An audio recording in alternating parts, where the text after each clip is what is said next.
Praise the lord. దేవుని పరిశుద్ధ నామానికి మహిమ కలుగునుగాక. అనుదిన దైవ కృప కార్యక్రమం ద్వారా ఈ దినం దేవుని మాటలు వింటున్న దేవుని బిడ్డలైన మీ అందరికీ పేరు పేరున ప్రత్యేకమైన వందనాలు తెలియపరుస్తున్నాం. నా దేవుడు నిశ్చయముగా మిమ్మల్ని దీవించి ఆశీర్వదించునుగాక. కీర్తనల గ్రంథం 3వ అధ్యాయం 1వ వాక్యంలో, యెహోవా నన్ను బాధించువారు ఎంతో విస్తరించి ఉన్నారు, నా మీదికి లేచువారు అనేకులు అని ఈ మొదటి వాక్యంలో ఈ మాటలు రాయబడి ఉన్నాయి. ప్రియ దేవుని బిడ్లారా, దావీదు కుమారుడైన అబ్షాలోము దావీదును చంపాలని చూస్తున్నప్పుడు దావీదు ఈ కీర్తనను రాస్తూ వచ్చాడు. ఇక్కడ నన్ను బాధించువారు ఎంతో విస్తరించి ఉన్నారు అని మాట్లాడుతూ ఉన్నాడు. అతన్ని చంపాలని, కీడు చేయాలని అనేకులు అతని మీదికి లేచారు అని దావీదు దేవునికి మొరపెట్టుకుంటూ ఉన్నాడు. ప్రియ దేవుని బిడ్లారా, దావీదు జీవితంలో యుద్ధాలలో విజయాన్ని చూస్తూ ఉన్నప్పుడు వార్వలేని తన మామయ్యన సౌలు దావీదును చంపాలని చూశాడు. కన్న కుమారుడే రాజరికం కోసం దావీదును చంపాలని చూశాడు.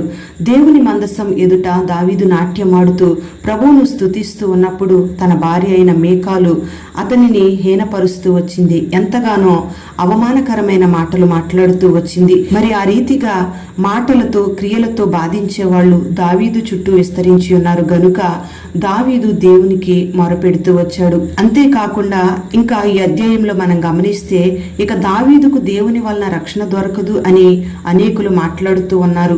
అయితే దావీదు మాత్రం దేవునిని మాత్రమే అతిశయాస్పదంగా చేసుకున్నాడు గనుక దావీదు తలను ఎల్లప్పుడూ పైకెత్తే దేవునిగా దేవుడు ఉన్నాడు గనుక దావీదు ఎలుగెత్తి దేవునికి మొరపెట్టాడు. మరి బాధలలో నుండి తనను విడిపించే దేవునిని దావీదు ఆధారం చేసుకున్నాడు. ఎంతమంది శత్రువులు నా మీదికి లేచినా నేను భయపడను అని దేవుని మీద ఆనుకున్నాడు. నన్ను రక్షించు తండ్రి అని దేవునికి ప్రార్థన చేస్తూ వచ్చాడు. మరి దావీదు యొక్క బాధను చూచిన దేవుడు, కన్నీటి ప్రార్థనను విన్న దేవుడు తన పరిశుద్ధ స్థలములో నుండి దిగివచ్చి దావీదు మీదకి లేచిన శత్రువులందరి ఎముకలను విరగగొట్టి దుష్టుల యొక్క పొళ్ళన్నిటినీ ఓడగొట్టి దావీదు శత్రువులందరినీ కూడా తరిమి కొట్టాడు. దావీదుకు రక్షణ కలుగు చేస్తూ వచ్చాడు. Praise the lord. అంతేకాకుండా దావీదును ఆశీర్వదిస్తూ వచ్చాడు. ప్రియ దేవుని బిడ్లారా, ఈ మాటలు వింటున్న నీ జీవితంలో కూడా మాటలతో బాధించేవాళ్ళు, క్రియలతో నిన్ను వేధించేవాళ్ళు నీ జీవితంలో విస్తరించి ఉండొచ్చు. అనేకులు నీ మీదికి లేచి నీకున్న పరిస్థితులను బట్టి నిన్ను హేళన చేయొచ్చు. అయిన వారే, నా అనుకున్న వారే నీకు శత్రువులుగా మారొచ్చు. వారు నిన్ను హేళన చేయొచ్చు. అయితే నువ్వెప్పుడైతే కన్నీటితో దేవునికి ప్రార్థన చేస్తావో, దావీదు వలె దేవునికి మొరపెడతావో, అప్పుడు వెంటనే దేవుడు నీ ప్రార్థన ఆలకించి నీకు కలిగిన శత్రువులందరినీ కూడా అణచివేసి నీకు రక్షణ కలుగు చేసి నిన్ను ఆశీర్వదిస్తాడు. ప్రియ దేవుని బిడ్డ, మరి ఈ దినం నీ పరిస్థితి బాధాకరంగా ఉండొచ్చు, శ్రమలు విస్తరించినట్లుగా ఉండొచ్చు, నీ మీదికి లేచిన వారు అనేకులుగా ఉండొచ్చు. ఎప్పుడైతే నువ్వు దావీదు వలె దేవునికి మొరపెట్టడం ప్రారంభిస్తావో వెంటనే దేవుడు నీకు సహాయం చేసి దేవుడు నిన్ను బహుగా ఆశీర్వదించి నీ శత్రువులందరినీ, నీకు కలిగిన సమస్యలన్నిటినీ, నీకు కలిగిన నిందలు అవమానాలన్నిటినీ కూడా తొలగించి దేవుడు తన హస్తాలతో నిన్ను ఎత్తిపట్టుకొని నీకు నలుదిక్కుల నెమ్మదిని, రక్షణను కలుగు చేయబోతూ ఉన్నాడు. మరి దావీదు వలె మొరపెట్టి ప్రార్థించి ఎలుగెత్తి కన్నీరు విడిచి ఆ ప్రార్థించే అనుభవాన్ని నువ్వు కలిగి ఉన్నట్లయితే నిశ్చయముగా దావీదు పొందుకున్న ఆ దీవెనను నువ్వు అనుభవించగలుగుతావు.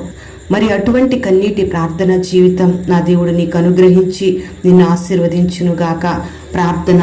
పరిశుద్ధుడైన తండ్రి, ప్రేమ కలిగిన దేవానికి స్తోత్రం చెల్లిస్తున్నాం.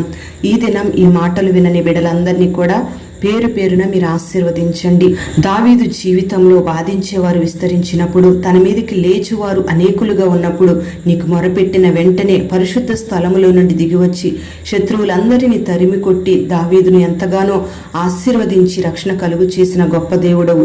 మరి ఈ దినమందు నీ బిడ్డలు ఏ సమస్యల చేత, ఏ అవమానాల మధ్యలో కృంగిపోతూ ఉన్న ప్రతి బిడ్డను మీరు ఆదుకోండి, మీరు లేవనెత్తండి. ఎలుగెత్తి మొరపెడుతున్న ప్రతి బిడ్డను కూడా మీరు జ్ఞాపకం చేసుకుని నీ బిడ్డలందరినీ మీరు ఆశీర్వదించమని ప్రార్థన చేస్తున్నాం.